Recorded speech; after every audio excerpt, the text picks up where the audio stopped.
In a world of constant connectivity, a small percentage of people have reached a stage where they maintain a social circle of exactly zero. We are often taught that an empty contacts list indicates a defect, a sign that a person is unlikable or has been excluded by the group. This assumption creates a quiet, constant pressure to participate in a social rat race. It leads people to collect superficial acquaintances and attend events they don't enjoy, purely to satisfy the requirement of appearing social. This chart illustrates the concept of social masking. For those who require more alone time, the cognitive energy spent maintaining these performative friendships rarely yields a positive emotional return. They operate at a persistent energetic deficit. Eventually, the math of social maintenance fails. The exhaustion from pretending to be interested in small talk begins to outweigh the fear of being seen as a loner. Choosing to leave the social ecosystem functions as a self-protective measure. It preserves mental resources that were previously wasted on trying to fit into a template that doesn't match the individual's temperament. This withdrawal is often driven by a biological reality.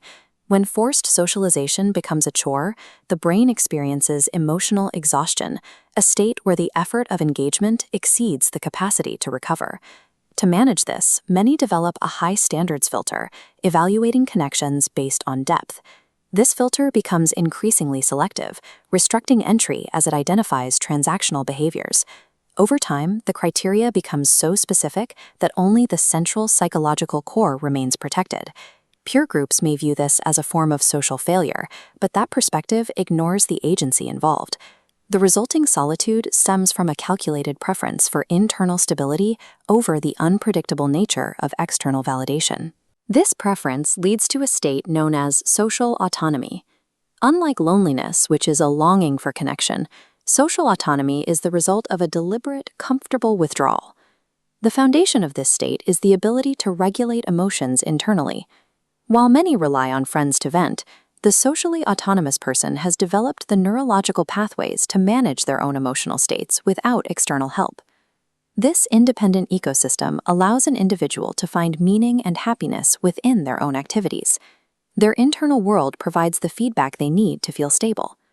This contrasts with a high-dependency social model, where self-worth is constantly recalibrated based on the reactions and approvals of a peer group. When internal feedback replaces external validation, social anxieties like FOMO vanish. There is no longer a sense that one's happiness is happening elsewhere. Solitude shifts from being a void that needs to be filled to a space that is already complete. It becomes an efficient, self-sustaining system of emotional management. Moving into a state of total social independence changes the psychological landscape. The absence of others is no longer felt as a lack, but as the presence of quiet. Without the constant obligation to monitor and respond to the social cues of others, the mind has more bandwidth for deep focus and personal interests. For those with high social autonomy, a circle of zero provides the necessary space to explore their own goals without the friction of constant social compromise or the need to meet others' expectations. This shift removes the psychological weight of guilt. Unanswered texts or missed parties stop being sources of stress because the individual has recognized that their mental well-being depends on their own quiet, not on the frequency of their interactions. Opting out of the social game isn't a failure to understand the rules. It is a decision that the prize for winning that game, constant attention and a wide network, is not worth the energy required to play. Social independence represents a stable, self-directed psychology. It is a valid choice for those finding that their own company provides a more reliable foundation for peace than any social